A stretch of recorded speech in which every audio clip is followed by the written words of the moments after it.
But what is the line of flirting? Bitch, what I was trying to say is this situation got me so wet and so dry at the same time. Exactly.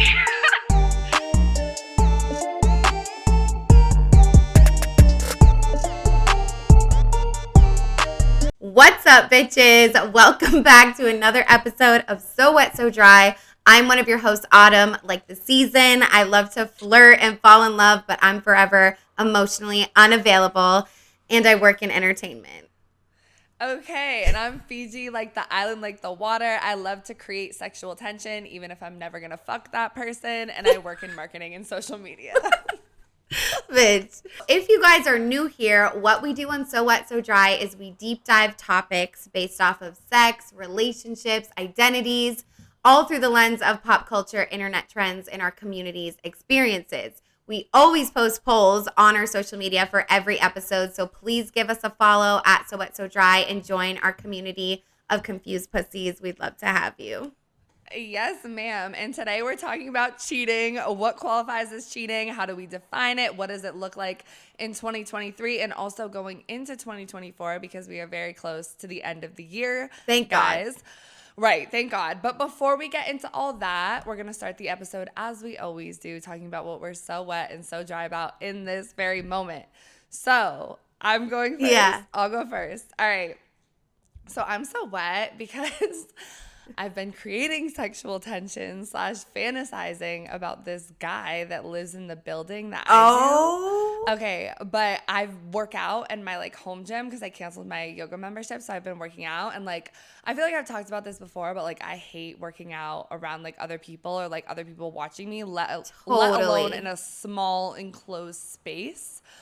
So much to my surprise, one day I'm working out and this like super hot dude who's generally not my type, like he's definitely giving athlete, like he has to play like professional soccer or tennis or something. Like it's giving like hot that, like he does like crazy stretches or whatever. But we just be like looking at each other when we're like working out, and I've seen him a couple times now, and I was like fantasizing about it when I masturbated the other day. And you didn't tell me this? No, I was waiting until the podcast. Bro, that's crazy. Yeah. Because I remember when you were telling me about him one time, she like sent a picture and was like, that's his store. Because no, not that one. No, okay, so that's the other thing. I've been spending way too much time home, guys. So like all of my crushes live in my building right now. So there's another one? Do you see that guy working out? He is not an athlete, bro. The one I sent you a picture of, he's much more like I didn't remember. Guy. Yeah. Okay, that guy, he lives like 2 doors down, so maybe I should whisper because they could hear me. But there's him, there's the guy at the gym who's the one that I've masturbated about, and then there's another dude too that I talked to by the pool one time. So there's like 3 that I have by on the my pool radar. one time? By the pool. Oh, yeah. Pool. Yeah. Bro. But this one, he'd be like smirking at me and I'd be like flustered because I'm like in the middle of a rep. Like, I don't know. That's crazy, but what a fucking motivation to work out. Can you guys coordinate schedules? Like, as much as I feel like it's like kind of awkward, it's also like motivating because that's what's like when I'm in a workout class, I go so hard because I want to beat everyone. Mm-hmm. And when I work out alone, I'm chilling, I'm vibing. Right, but a workout class brings out a monster in me, bro. Bro, like I go so hard when he's in there and I'd be like trying not to look look at at him, but then I feel him look at me. And like usually I don't like creepy guys at the gym, like whatever, but like I don't know, like yeah. My wet for this week is not that fun, but I'm basically wet because my relationship with my dad is like getting better. Okay. So I don't like saying wet and dad in the same sentence, but as you guys know, we're so wet about normal shit, not just sexual shit. Yeah. But anyways, our relationship's getting better. I thought you were going to say your ex, so I was like, that, but that's I can't talk about her every episode. I really can't. Okay. But yeah. Yeah. So my relationship with my dad, it's just like we have been like FaceTiming and stuff. Like I'm gonna like hang out with him when I go home. Wow, but I know, like I don't FaceTime him or even fucking talk to him for that matter. So It's just kind of nice. It feels good. It's the same thing we always talk about where it's like hating men doesn't make you feel good. It like makes you feel like shit. Like hating him has not served me.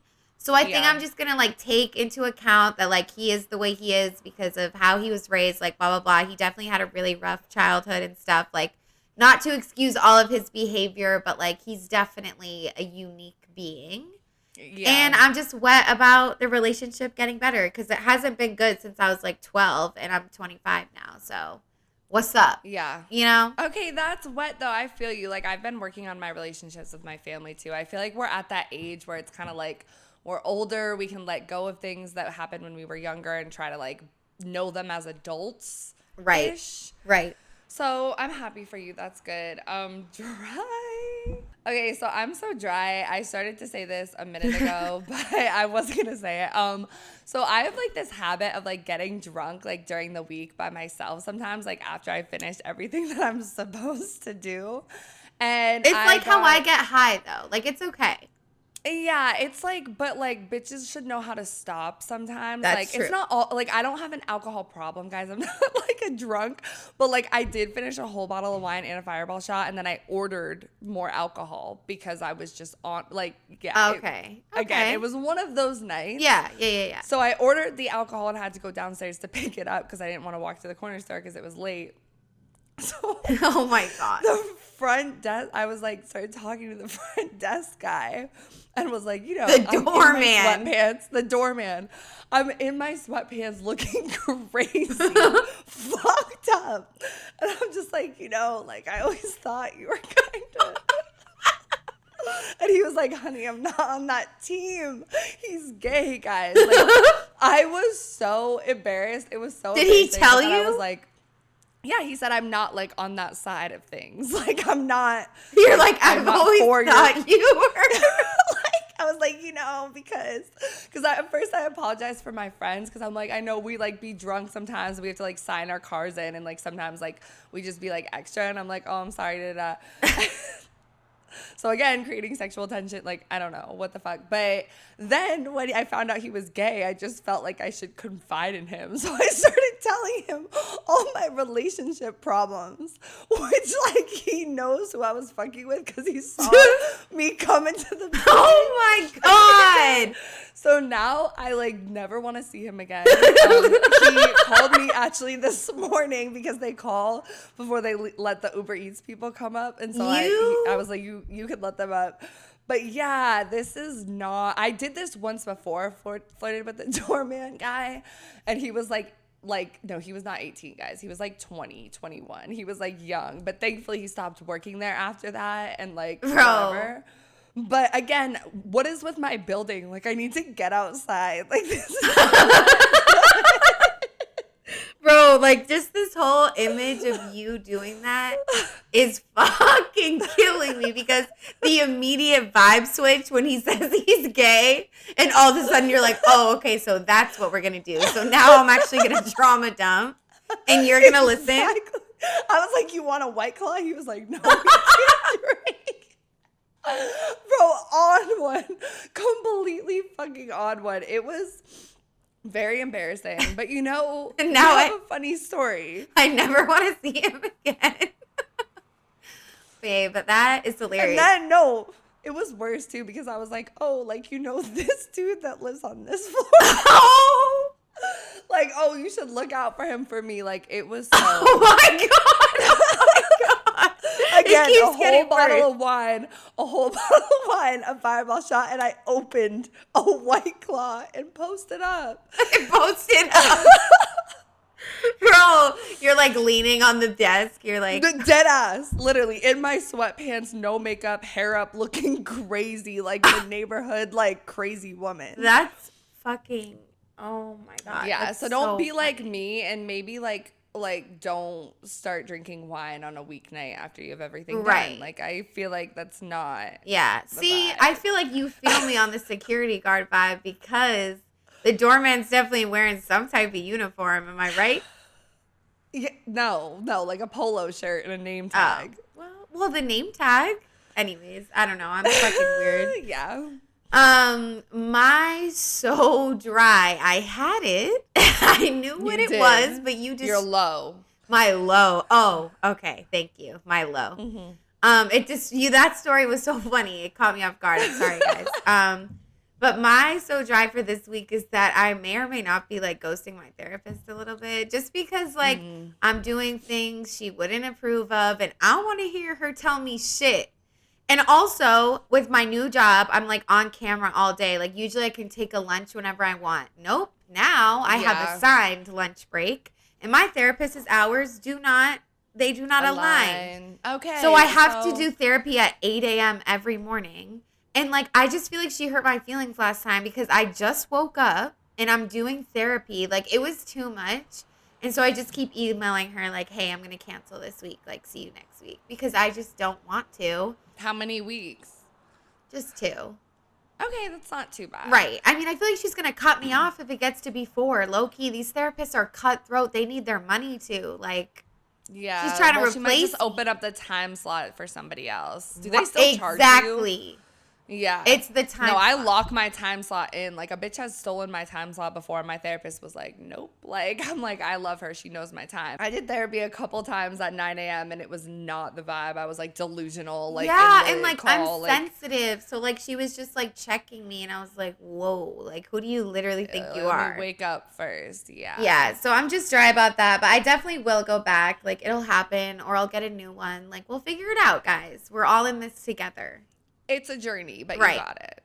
All right, guys. So let's get into the episode. We're talking about all things fucking cheating. I feel like Fiji and I's views might not align with the common public, but we're going to get into it. Maybe it will. So I want to start us off with the award-winning question. Who cheats more, men or women? Okay.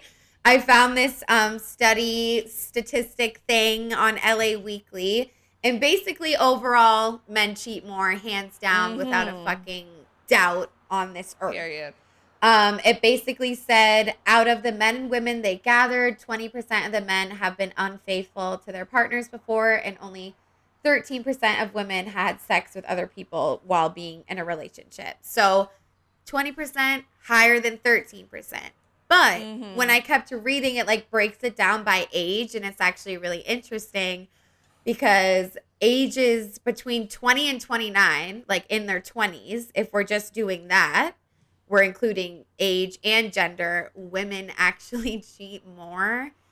And I'm like, honestly, go off. Like, go us. You know what I mean? Like, I'm surprised. I know. It basically, but it's close. It was really close because it said 10% of men in their 20s cheat and 11% of women in their 20s admitted to cheating, like, out of the people they did in the survey.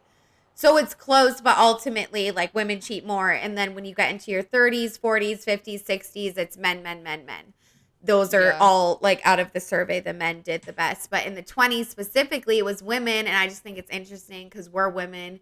We're in our 20s. I mean, I've never really cheated. I have definitely cheated. I haven't. I've, like, towards the end of the relationship, when it was, like, clear that it was over, I may have, like, left a little early. The only thing, within a week. Yeah, the only time I remember specifically cheating was like actually at the beginning of a relationship because I knew I was about to be locked down and I wanted like one last wild night. It was when I was doing the LA program. It was with girlfriend number 2. And we were talking. Like we were like basically dating. Like it was bad. But I feel like it's still different. But we weren't dating yet. And I was at a bar and this girl, she was a photographer, like giving, like, can I take your picture? I was like, yeah, you can. So, and then we just had a great night, never talked to her again. We didn't even fuck. Like, we just made out in the bathroom. Yeah. But it was hot. And I definitely liked it and thought about it a lot. But then we started dating like a week later. But like, we weren't dating yet. So yeah, you weren't dating yet. So I don't think that's cheating. But the statistic, okay, wait. The statistic that 24% of men in their 60s cheat and 26% of men in their 70s cheat is insane. That's higher than in your 30s and 20s. And I think it's because these bitches have been married for so long. They're desperate. And that's like, that right? Is crazy.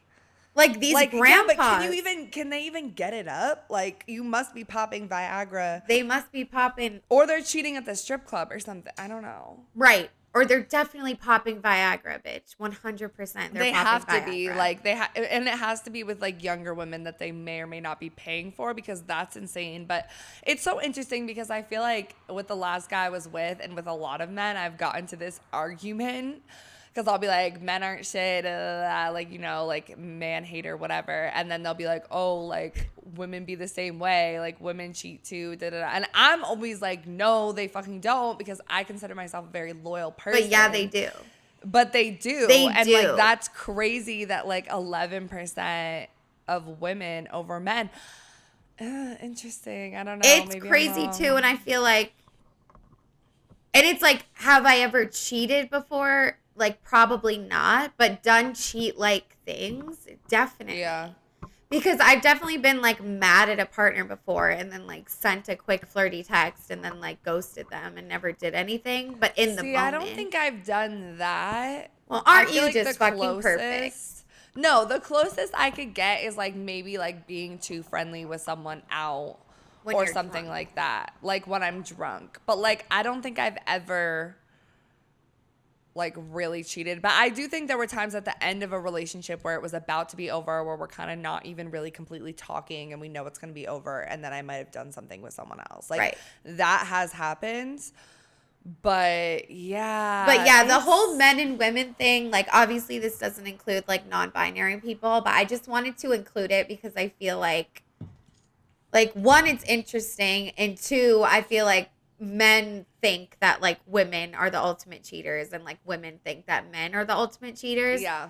So it's like, Because we've both been hurt by the other one, you know? right. So, and I just think, like, humans are prone to cheating because maybe we shouldn't be doing monogamy, but we'll get into it. And also, I feel like with cheating, you know, a lot of times it takes, like, a two-way street. Like, it kind of, we'll get into it later, but it's kind of, like, representative of, like, the current state of the relationship as well. So we asked you guys what qualifies as cheating, and these are kind of, like, smaller things that aren't necessarily, like, just having sex with someone, which, Right. you know, most people would consider cheating. The one that won by far is not disclosing that you're in a relationship, won by 56%.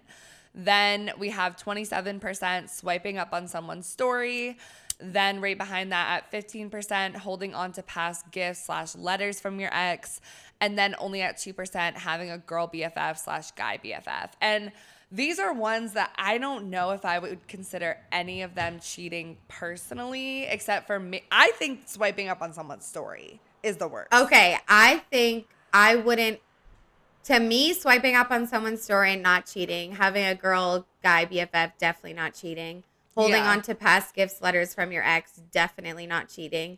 Not disclosing that you're in a relationship, that's cheating, bro. No, okay, but the thing that it was hard for this poll because it was on Instagram. What if and we someone only did had that to you? Characters. No, we only had so many characters. It was supposed to be not disclosing that you're in a relationship to certain people. Right. So, like, That's I don't different. like. That's different. So maybe that changed the poll. But, like, I think swiping up on someone's story, like, not always. Like, you can swipe up and be like, oh, like, where's the afters? And you're with your partner or, like, something like that. But, like, swiping up with heart eyes, I'm sorry, but that, to me, that's cheating. Yeah. That's cheating. Like, that's a direct, like, you're trying to get their attention and flirt. But, like, not disclosing you're in a relationship, to me, this comes off of this TikTok that I watched. And it was, like, I wish I could find it, guys. I'll try to link it. But this girl was pretty much telling the story. She was on a plane going somewhere, and there was a girl in front of her and a guy, and they started talking, and they were, like, having this conversation, and the girl offered to buy him a drink. So she bought him a drink. They're communicating, talking, da-da-da. And then she offers to buy him another drink. He was like, no, I'm good, thanks. They keep talking, and she says something about, oh, like, are we falling in love right now? Or, like, whatever. And he was like, oh, like, no, I have a girlfriend. And she was like, you waited, like, 2 hours into this conversation to tell me you have a girlfriend? And he was like, well, like, we were just talking. Like, I wasn't trying to be, like, weird. Like, it was just a conversation. And then she made a whole scene about it. Like, it was a whole thing. She, like, followed him out. Like, she was like, let's call your girlfriend right now. Like, it was, like, a whole thing. And she was like, when is it appropriate to disclose you're in a relationship versus not? So that's how I was thinking about it. Because I'm like, I'm not gonna, every person I talk to of the same sex, of the other sex, whatever, because I'm attracted to both, I'm not gonna be like, I have a boyfriend. I have a girlfriend. Me either. Yeah. You know, and you can have like because I've been in a lot of conversations with people where they think we're flirting, but I'm being friendly. And like, when is the right time to disclose you're in a relationship? You know what I'm saying? Yeah, I feel like a casual, first of all, on a plane, everyone talks, sweetheart. That does not mean you're falling in love. That's psycho And behavior. she bought him a drink. That's crazy, honestly. Like, that's unfortunate. But I think that the only time it would be cheating is if someone flirted with you and you didn't turn it down and you didn't say you were in a relationship. Then that's cheating. But what is the line of flirting? Because like a direct, you know what I'm flirt. saying? Like someone like being like, oh, like you look whatever, or oh, I don't know. See, that's the thing, because like honestly, I want to say yes. Like if I was dating someone and someone went up to her and was like, you look really good tonight, she was like, but no, it's like, oh, thank you, and then you move on. Because like I am thinking of like, just this happens to me. If it goes like, further than that. Because here's what I was going to say real quick. It's just that like when they say, oh, you look good tonight, and you're like, I have a boyfriend. They're like, oh, and they get so thrown and they think like, oh, like I wasn't even trying to hit at you like that. Yeah. And all that bullshit. And I would like to avoid that, please. You know what I mean? So if someone's like, you look good tonight, it's like, thanks. And they're like, what are you doing after this? If they follow it up. Oh, I have someone. Don't flirt with me. Kinda. Yeah. You know what? Here's what I've decided. This is the ideal scenario. You're at a coffee shop. Someone's dancing around flirting with you, not directly saying anything. Maybe you talk on and off for like an hour. They leave, whatever. Nothing happened. Then you text your partner, LOL, this person just like tried to flirt with me. I don't think you should do that. No, though, wait. because... You didn't hear me out. Okay, go ahead. This person said, I say, LOL, this, because I would do that. I'm telling you guys right the fuck now. I used to. That's some pick me shit, and I will do it. And I'd be like, this person just tried to flirt with me, like, haha. And then your partner's like, that's so cute. They thought they could, like, you're fucking mine. And then you kiki about it, and it's sexy. Ideally, but in most relationships I've been in, well, I would tell them a story about that and someone being annoying, and then they'd be like, it would just give them this jealousy or this like whatever that they don't need. You know what I'm saying? So maybe sometimes it's better to keep it to yourself. I think it's so fucking circumstantial at the end of the day. Like, and I feel like, honest to God, if you and your relationship are solid and y'all trust each other and you are not planning on cheating, flirting with anyone, it doesn't even matter. Like, just do whatever, because at the end of the day, like, if you're not going to cheat, you're not going to do the bad thing, like, just fucking get out of the conversation and move on. So it's like, we don't need to get so caught up in the nuances. And I don't think your partner should get mad at you if you handle the situation slightly badly and you got tripped up and we're like, because like someone's flirting with you, you're like die hard in love with someone, but it's still like, we're humans. Like, we want to be told we look good by other people, not because we want to fuck them, but just because it's fucking community. It's like natural. Yeah. So it's just like, and you blush by accident. Like, it's fine. Like, this is just a quick thing, but I remember when I was dating my ex-boyfriend, we went to the dispensary and the security guard was a lesbian, and we were walking out, and I like literally like he was walking and I like turned around and like smiled at her all flirty because I'm fucking cracked out, and he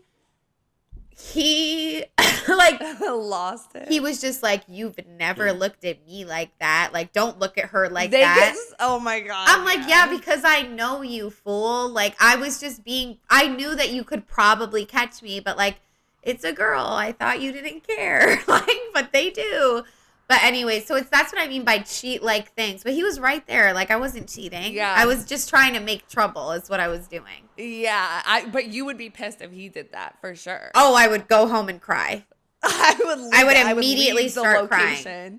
Yeah, because, like, that's the thing, though. Like, when it's, like you doing it, you're like, why can't they understand? Like, da-da-da-da. But then when it's them doing it, all of a sudden your, like, entire, like, self-worth is wrapped up in, like, you know, comparing yourself to other people. So it's, like, I don't know. Like, ideally you have a relationship with someone where you have this, like, solid just like trust and you talk about these things where it's like you can have a casual conversation with someone at the coffee shop. You can have a moment of sexual tension with the fucking doorman woman, And that's like, and be fine. and that's why it always brings me back to like non-monogamy, because like that's like a big like universal thing in like poly people, like communities. It's just like, I can't like give my partner everything. Like I recognize that like her getting hit on by a stranger at the coffee shop is like cute and innocent, makes her feel good. I want her to feel good. Like I want her to get all of the flirting that she needs. So it's like, but yeah, at the end of the day, it just comes back to trust. But I think in this poll too, the one that's about like holding on to past gifts and letters, I don't think that's cheating at all. Like I think there's sentimental value in everything. I had held on to my ex-boyfriend stuff. Like I went to a wedding with him and we have this like fancy picture of us looking like all dressed up. Like we're like together, happy forever. And I did like cut it in half and burn it like about like 4 months ago. I love that. So that shit's gone. I pretty much got rid of everything him related. But I held on to a box from my first girlfriend for so long. I don't have it anymore because I moved to LA and like I didn't bring it with me. Like, I can't but it bring had rose petals in it, incense she bought me, like the last one, because I was like, I can't use it. Like I have to hang on to it. She got it for me, and just all these trinkets. Like I think it's fine if you're like sleeping with your ex's t-shirt every day and crying. Maybe that's cheating. But if you just have it in your closet attracting dust, like I think it's fine. Yeah, like I have a box of stuff, I think at my parents' house that's like exes from like high school, like their letters, like all that shit. Like haven't touched it in years. I will say with my last ex, I got rid of all of his clothes, like all his shit. Like I kind of fucked up because I gave some of his clothes to a friend of mine and friends of mine, and then I see them wear the clothes sometimes, which kind of like... Yeah, still. But, like, it's fine. Like, I fucked up. They were nice clothes. Like, some of them were, like, True Religion shit and, like, whatever. Like, I didn't think that it would bother me. Like, I thought it was fine. But, like, I don't know. Whatever. That's a whole other thing. But, like, I did take a box of stuff from my ex to the new place. And I feel like I'm, like, iffy about it. But I haven't opened it since I've, like, lived here. And, like, part of me, I don't know if this is just me, like, being... romanticizing shit or nostalgic. I'm like, what if I have like a daughter one day and I want to be like, this was my ex? Like, I don't know. Like, you feel me? Like, my mom has showed me yearbook pictures of her and her high school boyfriend, and it's like, oh, like she was a whole person outside of just my dad. Like, right. You know, like, I don't know. Like, it's not like they have sentimental value. Like you said, like, I'm gonna fucking cuddle his t-shirt every fucking night. Right. But it's more just like, maybe I should get rid of it, but I don't think. I still have pictures on my phone too, like they pop up every occasion. Oh, same. But I'm like, I have not deleted any pictures of any ex I've ever had because yeah, honest to God, it's like all those relationships like definitely made me who I am today. Like some put me back and some pushed me forward. Like I truly believe that. So it's like I don't want to pretend it didn't happen. Like even with my ex-boyfriend who like religiously fucked me over multiple fucking times. Mm-hmm. Like even him, like I still want those pictures because like I had so many life experiences with him. Like I grew so much. Like I was with him when I was like 21 to like 23, 24 or 22 to 24, whatever it was. Like those are prime years. Like I looked hot. Like I want those pictures. You know? Yeah, and like honestly, this also makes me think of like, because one of the things with the last guy I was talking about, like one of the things he said was that I talked about my ex too much. And I do feel like maybe I did. And like you guys know, like we talk about our exes and our past relationships all the time on the podcast, but it's more just like us giving like examples and like showing experiences. But like I feel like me and you, and like correct me if I'm wrong, but like I feel like we both feel like those relationships like shaped who we are and we grew with those people. And like you say, like your mom says, it's a picture, you hang it up on the wall. You and remember you move that? on. Isn't that exactly. a great? I love that. Me too. But like, I don't mind talking about, I'm not going to pull out letters that my ex wrote me and show them to my next person. Like that's crazy. No. But I don't mind talking about like my exes or them talking about their exes with me, because it's like, I want to know, like, you spent years with this person, you grew from that. I want to know about that. I want to know what you learned about relationships. Like, it's hard to talk about your growth without talking about your ex. Especially when it was an intense, long relationship, like, especially with you, like, you guys live together. Like, that's a whole experience, like, the first partner you live with. Like, I haven't even had that yet. And I feel like that's something that does come up in relationships. Like, have you lived with someone before? Like, you know what I mean? So, yeah, I think, like, when people say you talk about your ex too much, like, either they're right and you do talk about them too much, or it's, like, an insecurity thing. And I feel like we wouldn't talk about our exes that much if we didn't have this podcast. It's not like I go out with my friends and I'm like, yeah, like, he fucked me, like, in the car. I feel like I do and did talk about my ex, like, too much to a point, but it's like, that was my, like, I was isolated in this psychotic, crazy world for, like, a long time. But, like, also in, like, instances, like, I was talking to my therapist about it, and she was like, well, you shouldn't talk about your ex because, like, that's your own healing, and that's, like, you and no one else's. So, like, you shouldn't. Like, and I don't feel like I was talking about it in that way, but, like, when instances of, like, misogyny or, like, sexual abuse, not sexual abuse, domestic violence or whatever come up, like, I'm going to bring that up because I'm like, that's something I went through, and I'm not cool with, like, you know, those types of things. Though. But at the same time, I do feel like I've learned that, and, like, I have this idealistic view of things that, like, we can talk about stuff, and that's not everyone. But I would like a person where I can be like, oh, I'm not going to share every detail and every happy memory of my ex, but I want to share the things I learned because I want to bring that into this relationship, like the growth part, you know? Yeah, definitely. And then this last one, having a girl best friend, guy best friend, like, we can agree that's definitely not cheating. But I will say that you guys know I can be toxic sometimes. And, like, especially with my ex-girlfriend, like, she does have a guy best friend. And I have give her shit about it. Granted, he's admitted to loving her many a time. So it's different, right? The most recent one? Oh, I didn't know she had a guy best friend. Okay. Well, yeah, they're not as close anymore, but, like, when we were together, like, it was a thing. I was like, oh, you're with him? Like, because I'm just so, and I, like, come on the podcast and I'm like, I want to be, like, non-monogamous. It's like, no, you don't, Autumn, but I do. I just like.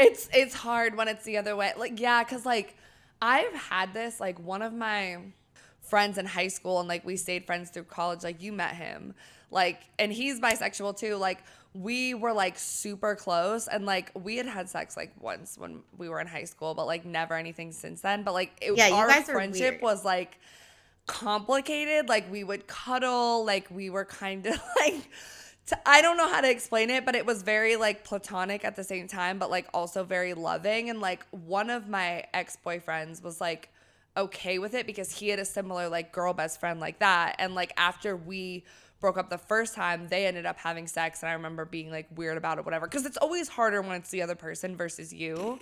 100%. Like, so much harder. But it's like, girl best friends and guy best friends, like, I think it just comes down to trust, because, like, you should be able to have friends of the other sex. Like, is it complicated if that person clearly has, like, feelings for your partner, or they have a sexual history? Like, even with my other ex, I was still friends with this guy from high school, and he came and, like, stayed with me for a little bit, and he was, like, all, like, mad about it, like, upset, like, oh, you slept in the same bed, like, whatever. And I'm like, no, you don't get it. And I think I shared too much. Like, I was like, oh, like, we had sex once, but it doesn't mean anything. Like, I really feel like you should never say that. That's, don't say that. Like, even how you said, like, oh, I was at the coffee shop and someone flirted with me. Like, I feel like I used to be very open like that, but I need to learn to not be, because it's just like how we were saying with the other woman episode. Like, people don't want to, like, it's giving them a reason to be insecure. I know. Like, I need to learn that with my roommate too, because, like, we've been friends for, like, 7 years, and, like, I always tell people, like, oh yeah, like, we used to flirt, but, like, we've been platonic for so long. Idiot. Stupid. Yeah. I don't need to tell them that. It was so long ago. It doesn't even feel like the same lifetime. Like, literally, not to be dramatic. And you guys have not been like that at all since. And it's like, I know that because I know you. You know that. But, like, it's so hard when it's this other person and they've been cheated on with their person and their roommate. Like, it's so, like, they're sensitive too, and, like, working through that, sometimes it's just better to just don't ask, don't tell. Right. And I'm just like, through all of this, it's like if you have like amazing trust and communication and like a solid foundation, like at the end of the day, like none of this shit honestly even matters, because like you trust each other so hard, you do the right thing, like you forgive each other and like accept each other, like not like put so much pressure on all this shit, because it's a lot, you know? And like, so it's like, how do we define cheating? I feel like it's literally just a whole thing about It depends trust. on the relationship.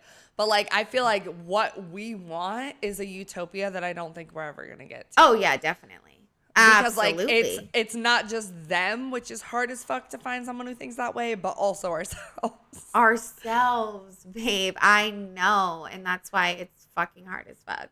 All right. So let's go into this next study that we found. And it's basically kind of just like, how do we define cheating? What qualifies as cheating? So we just talked about like what you guys thought in our polls. But basically, this study said 88% of women and 79% of men agree that emotional infidelity can occur independently of sexual infidelity. So meaning emotional cheating. You know, you don't have to fuck someone for it to be cheating. 71% of women and only 54% of men believe that sexual infidelity can happen without emotional investment. Meaning like, if you fuck someone but you don't like them, it's fine. Yeah. But it's like they're saying like it can't okay, they're saying that you can fuck someone and just because you don't have feelings for them, it's still cheating. That's what they're saying. Got it. Okay. That's what I'm saying. Yeah. So that's 71% of women think that, and then also 80% of women and 66% of men consider forming an emotional attachment with someone else as an act of cheating. So that's just like a more clear emotional cheating. And then the smaller percentages are like only 16% view attending important events with someone other than their partner as a form of cheating. So that's like if you go to a wedding without your partner, you go with someone else. And that's like a low percentage because like that's kind of like, I don't know, it's kind of stupid. Yeah. You know what I mean? And then 15% consider lying to a partner about their whereabouts and spending time with someone else as an act of unfaithfulness. So that's like, because it's like maybe you could say you're somewhere that you're not, but you're not doing anything unfaithful. You just don't want to say where you are. I think that's okay. But if you're saying you're someone else while you're fucking someone or even just, you know, building an emotional attachment, then that's cheating. Like, Yeah. and then the last one is 71% of women and a significant portion of men, 56%, consider hand holding as a type of cheating. That's fucking stupid. What are we, 12? Yeah. Who are you just holding hands with? Like, what if it's like a work bonding thing? And I That's think kinda this weird, study but, was like people, like older, like people. Like I feel like, especially not even our age, but like younger than us. Like, I don't know. They don't be like holding hands like that anymore. Maybe they do. Who holds hands? I hate holding hands. I don't like holding hands. My hands get sweaty.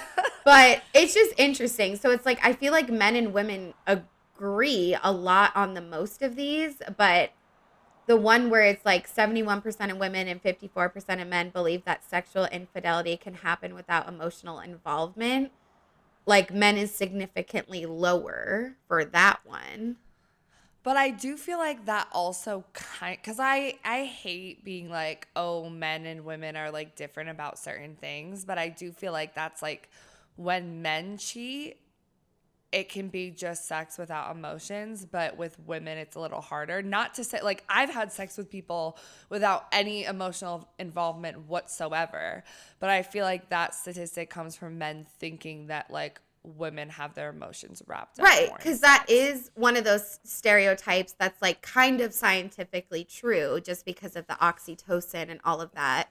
But I think Right. that it's not as true as men make it out to seem because there's so many women that do that. I mean, we've done that so many times. You know what I mean? Not cheating, but like Not in cheating. general, just having sex. Yeah, having sex without emotional attachment. Yeah, not cheating. Let's make that If they make crystal. me come, actually, that's not always true. I've had people make me come where I was like, ew. Yeah, because it's like they But- make you come, and that's what's different. But same, like that girl that made me come, and then I cried and like yelled at your ex Yeah. and was like, "Get the fuck out and all that Validly. shit. That was not Yeah. me being in love with that girl. Like that, you know, Yeah. so it's like, it depends. It was you surprised at yourself kind of thing. I was pissed. I was like, how'd you make me come? But how do you make me come? Yeah. yeah, and it's just like, it's interesting too, just because when I was like doing research for this episode, it's all very like men and women and very binary. Like who cheats more? What qualifies as cheating? What do men think? What do women think? Because I think it is like different. Like this survey made it seem like we're kind of aligned, but it's always just hard because it's like,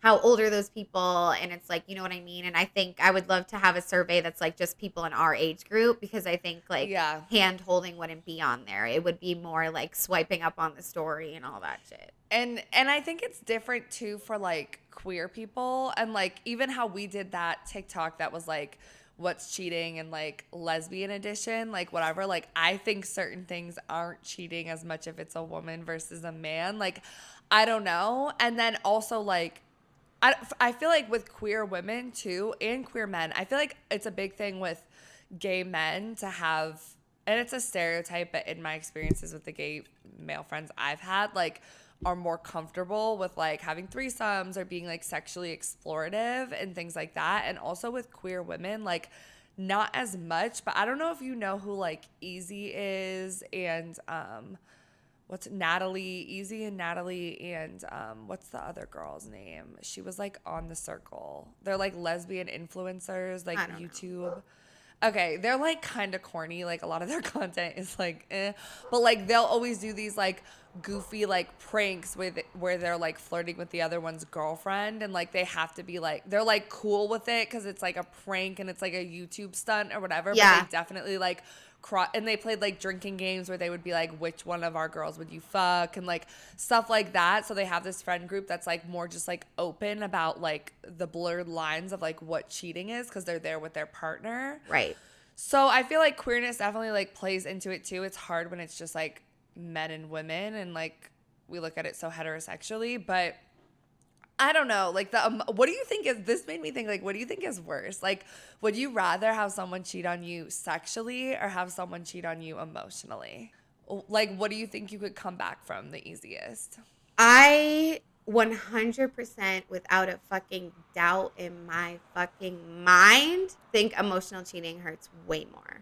And I think that has to do heavily with me being in open relationships where we were allowed to fuck other people, but we were not allowed to date. We were not allowed to pursue, not with my first girlfriend, with my ex-boyfriend.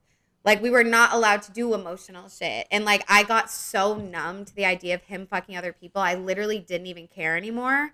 But I saw him smile at a text once, and I lost it because I was like, oh, and we're done. And we broke up 3 weeks later. Like, I knew that he had like moved on with someone and it was past casual. But I think emotional cheating hurts more so much. But I also think it also has to do with like me being like a really sexual person. Like, I was working in the strip club. Like, sex is kind of just like, like, you know? Yeah, I feel that. Like, I definitely completely agree. I feel like sex is like easier to come back from. The only thing, I think sex can be hard too, though, because it can also make you look at yourself like, am I not enough sexually? Which can be complicated, but I think I'd rather them cheat with sex versus, like, I don't know, take though, someone like, on a romantic getaway, like that. But hurt. like, what if it's like the like girl best friend, guy best friend thing, where they like seek this like emotional support from someone that doesn't cross a sexual boundary, but it's emotional. This person is providing comfort and like love and like whatever, but like it could be platonic. Like then point, and I think it's wrong and it's incorrect, but I would hate that. I would absolutely hate that, bro.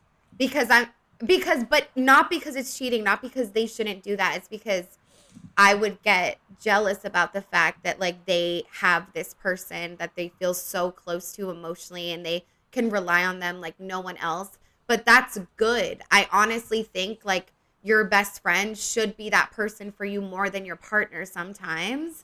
And I think especially in the lesbian community, they fuck that up real bad because we're both girls and it's like, you know, you can be best friends in your straight relationship, but when you both share the same fucking hormones and periods, like, I'm sorry, it's just different. But I think that I would incorrectly not like that. But I think it's okay and fine. And that's just on me needing to grow. Yeah, I agree. Cause like I feel like the thing with me, like honestly, I feel like I'm really good in the beginning of relationships of being very like accepting of their other like guy, girl, best friends, like who they talk to, like their past people if they have fucked them before. I think what always has fucked me up, and like even with the last guy I was seeing, like we ended, like he ended things with me and then we got back together, but like I never pressed him about other girls or anything like that, but he did have like a girl friend that I knew about and like whatever. But like after we got back together, like again I started to trip more about like, oh, maybe there's another girl in the picture, like whatever. So I feel like I'm good as long as it stays good, but then the second it seems like they're weird with me is when I feel like I would lose it. Right. And I You think know? that's like if you had someone where it was more solid and you trusted them, I don't think you would trip about it as much. I think you tripped about it because you were feeling weird in the relationship situationship. You were feeling Yeah. weird in it and you needed something concrete to be like, maybe this is why, because he wasn't giving you anything. And it's obviously off-putting. It's like, again, like jealousy is fucking normal. Like it does, if you get jealous, it does not automatically make you insecure. But it's like these patterns of being jealous, these things that you know, like you probably shouldn't make you as upset as it does because it doesn't mean anything. That's when like the insecurity comes into play. But I think it's different with guys too, like when they have a girl best friend, because especially if they're straight, like maybe if they're bi or something, it's different. I'm sorry. But like straight men to me are just such fucking animals. I'm like, there's no way. And there's like women and people out there that like fully believe that like straight heterosexual people can't be friends, like point blank period. Yeah. And I don't think that's true. I think Me that neither. they can. But if we're talking majority and like my man had a girl best friend, I would be nervous that like one day like he would realize she was the one because she's been around for him all this time. Like he really doesn't want to fuck her that bad. I wouldn't believe it. Yeah. But I see, know it's don't fucked up. know. Because like my ex, the one I dated in college, like he had a girl best friend that he was friends with all through high school. Like they stayed friends in college. And I thought she was like a little weird towards me. Like it was like she was like a little territorial. Like wanted to be my best friend like super bad. And Yeah, like see, I that's said, they did weird. fuck. They did. I think she liked him more than he liked her or whatever. Because they did fuck like after we broke up and then we got back together and he told me. I kind of wish he like didn't tell me, like, because I feel like it made me insecure. But like with her, I wasn't really worried. And I don't know if it's just like the type of guy like he was, but like I was also like, they've been friends for like 3-4 years. Like before I was in the picture, like if something was gonna happen or like whatever, like it would have happened. And also like it, like just like me with my guy best friend. So like the I don't know, like I feel like you can, but it's usually, I don't know actually, because I feel like every guy best friend I've ever had, they would fuck me if they could. But I think they could fuck me without feeling like in love with me. Yep. I agree I feel with like that. it's like an animal thing. Excuse me. Oh, fuck the light. No, that's what I'm saying. Like, it really is giving animal because it's just like, I feel like, honestly, a lot of times they might fuck their girl best friend and then, like, regret it and be like, fuck, she was just a friend. But their animal instincts take over and they just have to put their dick in her or something.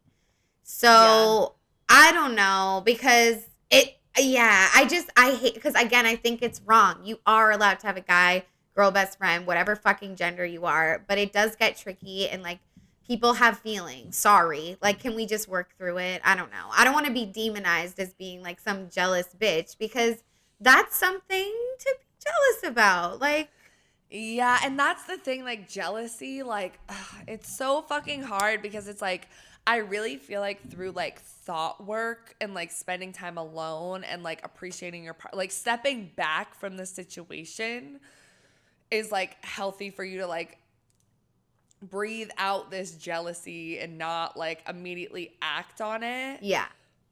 But like it's so much easier said than done. And I feel like it depends on like what this person has put you through. Because like with my ex, like he had cheated on me again.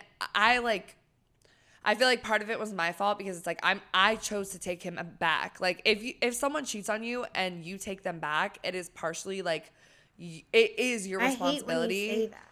It is though. It's like it's like literally Agree like to your disagree. responsibility though to get over it, because it's like if you're like, yes, this person has to like prove things to a point, but like also holding this over them forever and like making yourself a more jealous and insecure person only hurts both of you. Yeah. So like I really feel like don't take them back until like you're ready, but like once you take them back, you can't like you can't hold that over them. And I did that. You have one big conversation about it, you cry, whatever, and then you have to move on.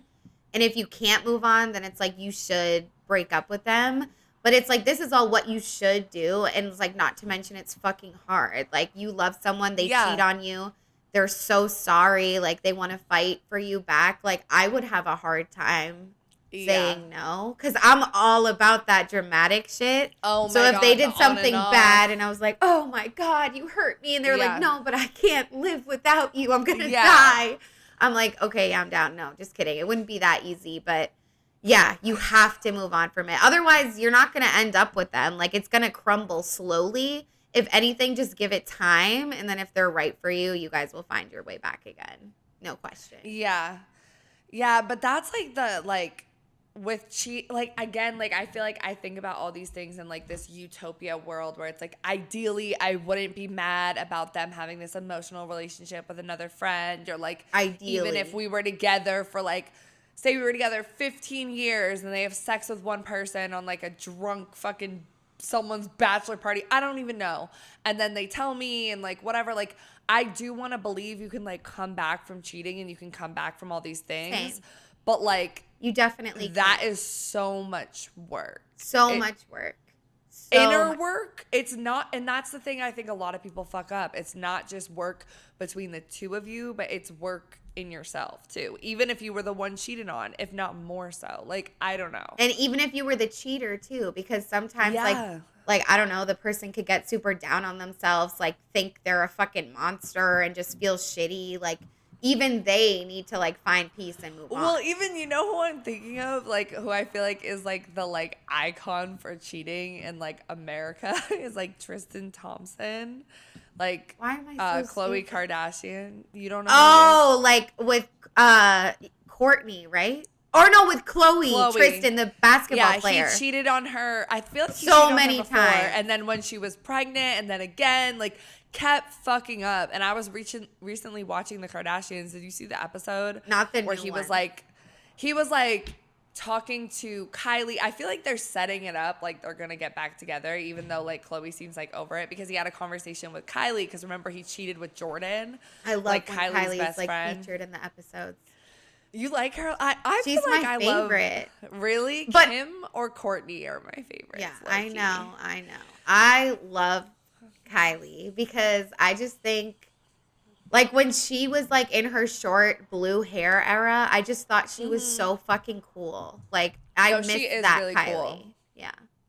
She is really cool, but she was pretty much saying to him, like, she's like, because, you know, like, when you cheat, Tristan has to have guilt. I feel like he doesn't take it seriously enough. I don't fucking know. Khloe just seems so fucking over it, exhausted, like whatever. But it's like he has to like now make amends with like everyone in her family. It's because he had sex with her like best friend, her sister's best friend, and like all that shit. Like, I feel like a lot of cheaters will like get back together with the person out of guilt, but not really like do the work. Like they're not really getting back together with them for the right reason. And maybe cheat again. Know? Yeah, it is like a rebound cycle, thing. you know? Yeah. Okay, so let's move on. We have one more piece of research that we read, essentially this article on Psychology Today. And essentially they were just like talking about cheating and asking all these questions about like, you know, cheating in general. So I just thought we'd like talk about them as like conversation points. You feel me? Okay. Mm-hmm. So the first one, which I think is like stupid, but a lot of people actually think this. But the question that they talked about was, can cheating happen when you aren't married? I don't think it's stupid. I think like if you actually believe that, like go off. Like we even had a listener submit that like hot take, cheating isn't real unless you're married. And I think that logic doesn't apply, one, because not everyone wants to get married. So it's like, what, you're just never can be cheated on just because you're not married? What if you don't want to get married?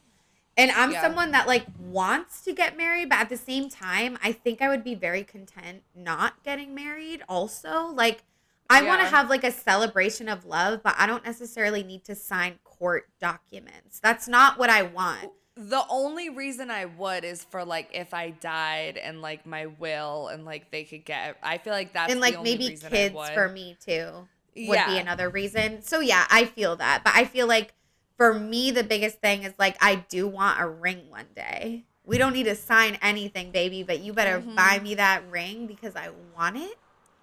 And I want to have a party. So both of those things are important to me. Not just like a party, like definitely like some sort of like celebration of love. Like if they're spiritual, like we could do some like cool shit or whatever. But that's why I don't like that. But I definitely think you can cheat when you aren't married. If you're in a relationship with someone and you establish that you're not going to talk to anyone else, if you do, that's cheating. Yeah, exactly. Like I don't think you can use the cop out, well, we weren't married, like it's not cheating. If you're dating this person and you never talked about what is cheating. And like that's another thing. Like I know these things are like so awkward and like iffy to talk about and like not fun, but like I really feel like the more and the older we get, like you gotta fucking talk about this with your partner. Like if you're gonna decide to commit to someone, and even if you're in a situationship, whatever, I feel like you gotta be like, what is cheating to you and what is not, because like you need to, otherwise you might run into something later where they think you're cheating and you're not. Like, you know what I'm saying? Like you really got to have that conversation. Right. So it's okay if you believe that, but like your partner needs to believe that too, because and at the end of the day, like cheating is so broad. We all have different definitions. Like some people think like if you're in a relationship and you smile at a girl for a little too long across the room, that's cheating. If you like someone's photo. And some people think you have to just fuck them or love them. Like it's point blank, that period. Like they don't give a fuck about all the little shit. But some people really do. So you might like hurt your partner unintentionally. And maybe you need to adjust if you want to be with them because you're like, that wasn't cheating. I think you need help. But regardless, you still don't want to hurt them like that. So it's like if they have a trauma where like their last ex left them for the bartender and then they see you flirt a little with the bartender. You know what I mean? Like, yeah, so it's really awkward. I definitely don't want to have that conversation with anyone. But I think, like, if it's the right relationship, y'all feel comfortable around each other. Like, you can make it fun. Like, it can be one of those, like, late night talks where you're just, like, drinking together and you're just kind of, maybe you're high. Like, you're just kind of, substances help, you guys. I'm not going to lie. But they also heighten emotions. Like, I've definitely like had like with my last situationship, we would have like long deep talks where I thought we were on the same page about a lot of things, but then like also like it can go off a route where like misogyny would happen and all of a sudden I'm mad. Like, you feel me? So like sometimes maybe it's better not to, but like also I have one of those conversation starter games where it's like little like prompts. Like that's like what I'm doing right now. Literally. Exactly. Like you can like maybe you and your partner like write a bunch of questions and like on note cards and like that would be like fun and cute. Like do in a way where it's like you don't know like which one's popping up. It's not like a serious conversation like we need to talk about this. But you're so right, because that shit, like you could start it so playfully and like the first question is like, do you like to be, like, what's your favorite position? Or, like, something stupid. And then the next one's, like, do you believe in God? It's like, so those things can get deep really quickly, especially when substances are involved and stuff. And so I feel like that's so funny because exactly, like, then they say something misogynistic and all of a sudden you're, like, fucking pissed and drunk. Or about the state of your relationship, because that would happen to me with the dude. Like, I remember one night we had this, like, romantic-ass night where we, like, fucked in the pool late at night, da-da-da, and we were, like, talking. And then, like, something came up on the topic of, like, love and, like, if we could ever love again. And he was like, I don't think I could ever love again, or something ridiculous. Yeah. And then I, like, threw a tantrum. Right. So, like, you know know what I'm saying? Like, Yeah. it can go there, but that's also like we weren't together. Like, I feel like it's better. Obviously, you need to get to know the person while. But when you're kind of starting to build, because it's Right. less deep, and maybe you won't get as hurt as one of their responses. And like those deeper questions, like, do you believe in God? Like, you should talk about that. Still, like, those are things you should talk about. I just mean, like, it can be hard to talk about those things, and like depending on who the person is and all that shit. But I really like the note card idea, because I think it's cute. Like, you have the game, but if you like individually just like sat there for like 5 minutes, like writing out questions and then pulled them, I might use that with someone. Like, that's cute. Also, there's this podcast, like, I don't listen to it all the time, but like, I love her and I need to read her book. But there's this woman named Esther Perel, and she's a relationship therapist. She has like a game like that where it's like questions to like deepen your relationships, and it's like very like there's therapy and science behind it, but they're prompts like that. I thought about buying it. Like, it's pretty fucking expensive. How much but is like it? It was like a good like $100, $60+ dollars. Okay, well, that's bad, For but a I thought it was game? gonna be worse. But like, she's like a thought lead. Like, she's up there with like Brene Brown and like. So those she's people, like you're paying for she's her legit. too a little bit. And her podcast is interesting. Like, her podcast, like, she has like couples like do their therapy session in the podcast. Like, they agree to it's like I have to be in the right mood to listen to it, because I'm not always, and like some of them can be like kind of triggering. But like, yeah, like, she's really good, and she has like a question game like that. But I love the idea of writing your own, like you said. Like, I know. That's so that cute. adds I an wanna meet extra a person element. I could do that with. I know, Like, because it's like questions. It's not just like from the game. It's like questions they like want to know about you, because they wouldn't write it if they didn't. So it's like Right. more specific. But you could throw in there, like, if someone smiles at me and like compliments me at the bar when I'm with you, like, would you say that's cheating if I say thank you? And then it's like, Yeah. you're not fully together yet, so it's not that deep. Like, there's no Yes. cheating yet because you're not together. That's when it's like building is the best thing. Yeah. And that's like really trending right now too, is like women not wasting their time, people not wasting their time in general. So it's like, instead of being like, here's all my boundaries, like, I've been through this, don't do this to me. Like, just keep it lighter and don't fall too fast. Like, take your fucking time with it. And honestly, like, That guys, part. like, full transparency, we recorded the like 2023-2024 episode like before this, but I feel like that's a trend that we should have said that we didn't, but that I've learned this year, which is taking your fucking time, because I've rushed into fucking relationships. You have to, like, I always do. like, Every time. At least, yeah, same. Every like, time. At least 3 months. I honestly think like Longer. 6, because me and the last guy were together 5 months. Like, you and this girl before were together what? Not long. Like, it takes a long time to get to know someone, is pretty much what I'm saying. So like, take your time and ask you don't need to ask these relationship questions when you're in a relationship. You should figure this stuff out for the most part before. That's the biggest takeaway from this episode. If you guys fucking listen to this, before, because you're just, maybe it'll be fine, but what if it's fucking not? You know what I mean? So it's just like, and it's way less pressure. Again, it shouldn't be as scary if you guys aren't together yet, because you're just like playing around. You know what I mean? Like, it's good. Do you want to move on to the next question? Yeah. Okay, so you can read it. This is the next question from Psychology, if you want. I mean, no pressure. Yeah, I'll read it. Okay, does it often parallel underlying relationship issues? So like, it meaning cheating? Right. And I feel like this is like a definite yes. Definite yes, because yes, do sometimes people cheat out of nowhere because it's their ex or like they whatever. Yes, but I feel like, honest to God, like 97% of the time it's a two-way street, and it's like whether they're rightfully or wrongfully not happy in the relationship doesn't really matter, but that's why they're cheating. Like, they're seeking something else. I feel like when you cheat with your ex, like, that's kind of something different, because like, we all know I love exes. Exes hit different. Mm-hmm. It's because my fucking parents were together, broke up, and got back together. That is why I have a fucking ex problem.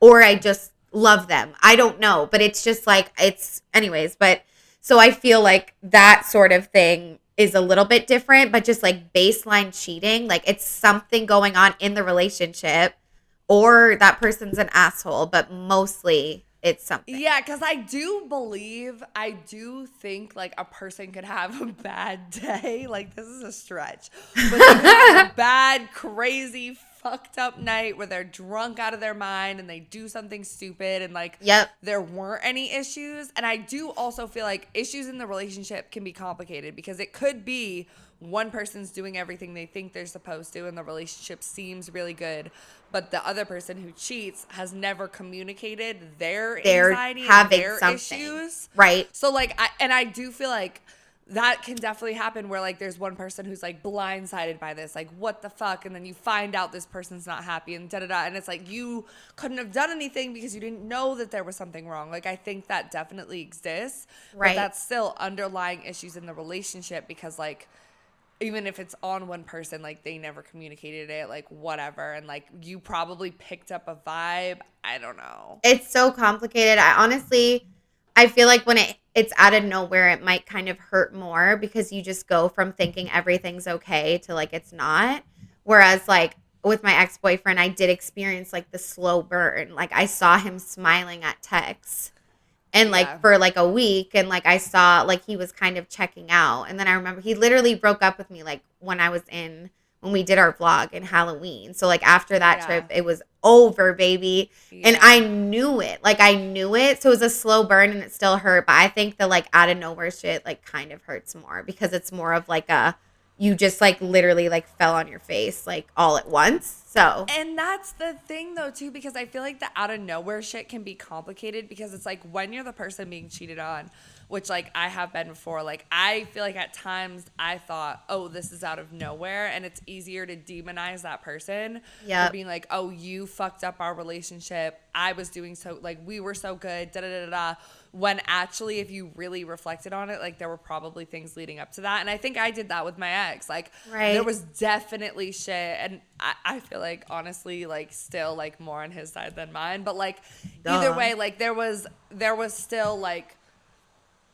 You could have seen it coming or like whatever, but it's easier to just blame it all on that person because they're the one that like really fucked up, whereas you were so loyal. Yeah, that's what I'm saying. It's like I think it parallels underlying issues in the relationship, no matter if it's wrong or right, like at the end of the day.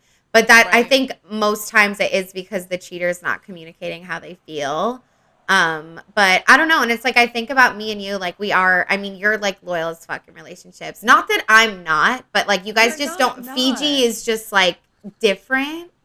Cause you just like. To a fault. But like, I honestly feel like it is like to a fault. Like, I feel like being loyal is a great thing. Yeah. But like, I'm often loyal to like the wrong people and like will be loyal to them if they cheated on me, if they whatever. And that's not like a great thing, you know? So. Yeah, I get it. Yeah, I don't know. It's like weird. I definitely am loyal. I just like, again, like I really do like crave this independence. Just like Fletcher, like she talks about it all the time and I really just relate. And it's something that I haven't been able to feel in a relationship besides my open relationships because like I almost said her name, like my first girlfriend, like we would go out separately and like I would like have a good time and like would it be hard when she told me she hooked up with someone? Yeah, but like we got through it, you know, and at the end of the day, I was able to like feel that fiercely independent rush and also be in love with someone and be committed to them. So it was ideal, but open relationships are just hard. So that was definitely like my favorite thing about it though, is because I really crave that.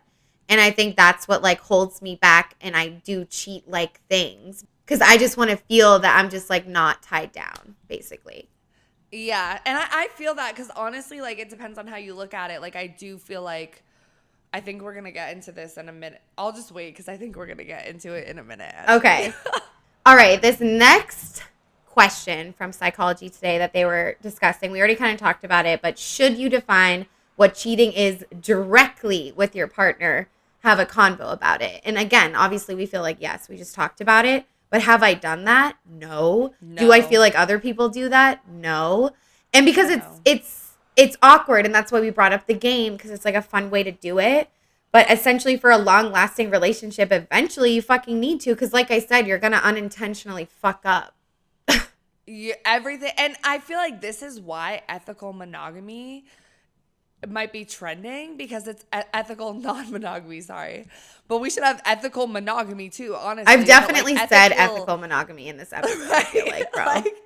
But ethical non-monogamy, you have to define what the relationship is. Like DTR, like define the relationship. I want to do an episode on that like eventually, because I feel like situationships are a big thing, like committing, like what is all of that. But like an ethical non-monogamy, you have to talk about these things, because like there's boundaries and there's not. But like isn't it so crazy that like non-monogamous partners have those conversations? That's so true, because I lied. I just lied blatantly because I have done that. I did that with my first girlfriend and my ex-boyfriend. And you know what? It's fucking easier as fuck. Yeah. Because you still have some freedom. It's not the typical you can't touch, look, breathe, or think at anyone. Yeah. It's like, for me, it's always been like, you can do what you want sexually as long as you wear protection. And if you don't, you tell me. Like, you know what I mean? Which like, is complicated with women a little bit too. Right. Because it's like, yeah. Totally. And then I don't want to know who it is. And I don't want you taking someone out on an expensive dinner, riding around in limos, which he did that. So you know what I mean? It's like those. And that's why, like, during this episode, I was going to be like, you don't want cheating? Just go non-monogamous. But that's a fucking lie, because you can still cheat in non-monogamy, especially the ethical non-monogamy, because if you break a boundary, that is cheating in like the poly space. So, and that can hurt really bad, because oh my God, my chest is so red, you guys. I know. I think I'm just hot. I think I'm just hot. I'm drinking too. Just ignore it. I'm giving funeral right now. Slutty funeral. But yeah, so that's why, and it's so interesting. I think I didn't remember it because it wasn't this intense thing. It was something that we needed to do. Like there was no question. Like we had to do it. Yeah. And like his fucked up rule is like, you can do whatever you want with girls, but you can't fuck guys, which joke's on him. Like I was like, yes, the fuck I can, sir. And it was kind of a joke that I couldn't, but I knew that I could, because that's only fair. But anyways, so yeah, it's interesting. And with my first girlfriend, we had different rules. Like with the ex-boyfriend, I kind of told him what it is. And I was like, if I'm going to be with you, this is what it is. Take me or leave me. But with her, it was very more like, this is what I want. And she's like, this is what I want. Like she wanted to know who I was talking to, if I did anything. She wanted to know because she said it made her feel closer to me and like more trust.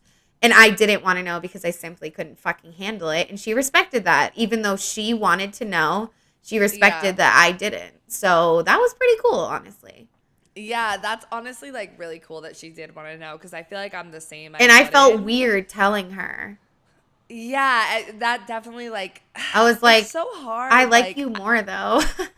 But I feel like that's dope as fuck that like you had that experience, and then like you didn't think of it, but like you did, like you said, like you told him what it was, take it or leave it, with like your rules about things, and like you had that like experience. So it's just so crazy to me that like non-monogamous people can define cheating better than monogamous. Like that's I know. Crazy. And it's so crazy to me that my first relationship ever, the first person I actually fell in love with, it was non-monogamous. Like, that's kind of fucking baller, honestly. Might be pick me, but that's kind of cool. Because I was so young, and I literally grew up, like, and it was just, like, I don't know. I feel like it was really good for me, especially because I have been, like, a little insecure, jealous child my whole life. Like, you know, like, with everything. With, you know, my mom's not spending enough time with me. Like, I was very... So I think it helped me grow, and it helped me understand intellectually, at least, like why this is happening, even if emotionally, like I haven't fully caught up yet. But I know it's like non-monogamists are doing it better, low key. Like, and that's like, honestly, like, not to bring up like my situationship again, which I keep fucking doing, but like I feel like that was one of the issues with us, is I wanted to think me and him could do something like somewhat non-monogamous, whatever. But like, I think he very much looked at relationships from a very like monogamous like way. And I still do, traditional, for the most part. But like, I was still more open to being like, there's more than just we're together, we're going on the track of getting married, having kids. And I feel like he wasn't like on that, but like he wasn't where we are, where it's like, I feel like honestly, like it brought me and you closer as friends that you were in that relationship, because I had thought about non-monogamy a lot before and like read about it and all this stuff, and then you were in it and I was like, that's so cool, like da da da. Like I feel like it really like grew you, and also me watching you through that experience, like as people, you were right by my side, bitch, for everything. Yeah, and it was rough. Like it was definitely still like rough, but like I also feel like looking at that compared to like some of the relationships I'm in, and I would be like, okay, like it's nice to know there's another option beyond like this exactly just one thing. And that's what, you know? Yeah. No, go ahead. But a lot of us like don't, and that's how I felt with my situationship. I'm like, I feel like whoever you were with in the past, whatever's been fed to you, da da da, like you just like your view of relationships is like smaller, and it is hard to bring up that conversation because I feel like there's a stigma around people who are ethically like honestly, not gonna lie, if I see someone's ethically non-monogamous on their Hinge, I'm less likely to swipe, which is fucked up because I could feel that way. But I think you're also protecting yourself. You're like, okay, like I might be ready for a relationship, but I don't know if I'm ready for all that, because it's a lot. Like if you don't feel like inclined, like it's something you have to do to be happy, then it's a lot to kind of wrap your brain around. And I honestly blame it a lot on society for just like us thinking monogamy is the way. Because I think if we grew up and it was like a choice more, it's not a choice though. I want to not say that, because really for some people, I really think it's like not a choice. Like they have to. Yeah. So, but not that there's a choice, but that there's other options, other ways, other identities you can have and other identities you can be. And that's why like we talked about in our 2023 recap episode, like this is like, it's non-monogamy is more talked about than ever before. And I think it's great for like the kids growing up, essentially. I wish I had that. Yeah, honestly. But okay, let's move into the last one, which is like, how does social media make this all like so much more complicated? And we have an episode like kind of about this, which is just like your relationship isn't safe on Instagram. That's a good one. I like that episode. Yeah, because it's like it's so hard. Like we live in like, and even the commodification of dating, like we talked about in that episode too, like everything is at our fingertips. Like you can swipe up on someone's story. Some people think liking someone's picture is cheating. Like sometimes people think liking someone's story, which you cannot even see unless you go through their phone. Like even then you can't really even see it. So it's like, there's so many different like, it's nuanced. There's more like ways to cheat. And I think it just, again, speaks to like, you got to have a conversation with your partner. Yeah, you have to. Because exactly. Not everyone thinks liking story is cheating. Not everyone. So it's like, how are you going to know? And it's like something like liking your story. Like, I'm sorry, that's fucking stupid. Unless you like have a past with them and you're trying to flirt. Like just, you know. But like, not going to lie, if I knew my person likes like a thirst trap on someone's story, like I feel like that's different and more intimate than a post. Like I would be bothered, but I stand by, I would rather not know. I would rather not know, and I'll be like, fine. And what are they gonna tell me? Like that's so stupid. Like why are you gonna like ruin my day for no reason? Yeah, like. But it also goes into the ego thing of being like, don't have me out here looking stupid, and it also ties into the coming to you as a woman thing, because you never know if that bitch is gonna DM you, know dating this person, and be like, hey, your man just liked my story, and now you have a conversation with him about it. So it's like, so just don't. That's why it's so important to talk about this stuff before, because if you have an agreement that like liking their story is fine, you just don't want to hear about it, and then this other person comes and tells you, then you can be like, okay, am I pissed about it? Yeah, because I didn't want to know. But now it's this other woman that's causing the issue, and like I'm solid with my partner. Like it's so nuanced. Right. It's so nuanced. Like, and that's why, again, you have to have a conversation about it. Like you don't need to have a 4-hour debate, but just like the basic shit, you know, like just fucking say it. And if that's why it's like, if you're taking your time and not like attaching yourself to them, their answers of how they feel about what you want and how you feel about what they want, it's not going to hit as deep because y'all aren't together yet. So just take your time and get to know someone. And last thing I'll say is like, I feel like there is a stigma with women right now being like, I want, this, pay for my dinner, blah, blah, blah. So I feel like some women might be scared to go to men and be like, this is what I consider cheating, because the guy's just going to be like, oh, no. But then it's like, you shouldn't be with him regardless. But I do feel like that adds an extra layer of like fear about it. So, all right. So let's move on to our next set of polls. We asked y'all on Instagram, have you and your partner ever had different definitions of cheating? And this one was kind of even, which I guess is good. 59% said yes and 41% said no. But I feel like to know that you and your partner have different definitions of cheating, either one, you had a conversation about it, or two, you didn't have a conversation about it, something went down and feelings were hurt. And I feel like most likely it was that second one, because like we said, I don't think a lot of people, we should have asked y'all if you've ever had that conversation. But we should have asked about the conversation, but I feel like that kind of ties into like the next poll, and we can talk about them together, because the next one is, has someone ever accused you of cheating but you didn't think it was cheating? And 52% said yes, 48% said no. So it's also 50-50, which I feel like goes with the other poll. Totally. You know? And it's that's like, rough, you guys. We're not having the convo. We're not having the convo. And look, I've been in this situation, like, honestly, like, too many times. Like, I feel like with my ex that was, like, toxic, abusive, like, whatever, like, he, one, was constantly doing things that I think anyone would consider cheating. Like, even if you don't have a conversation about it, like, we should have still had a conversation. But, like, another thing was he was always accusing me of cheating. Like, I know. To an insane degree, like going through my phone, like thinking I was fucking my friends, like, and that's honestly, I feel like why I feel the way I do about relationships now is because I've had like my privacy overstepped and like accusations towards me like so hard that like I never want to make another person feel like that, because like it, like the projection of insecurity, you know, but like, again, I think he's like an anomaly where like he was like toxic or whatever. But like, I think a lot of people have been with a partner, even if they weren't physically abusive, that did those sorts of like emotional abuse where they were going through your phone, accusing you of these things you didn't do. And sometimes it can really come down to you didn't have this conversation. It's nuanced. It's something that's less like cheating. Like say they open your drawer and they find like a letter from your ex, a little more nuanced than like, you know, you catch them like with someone else, or like they're going through your phone, like whatever.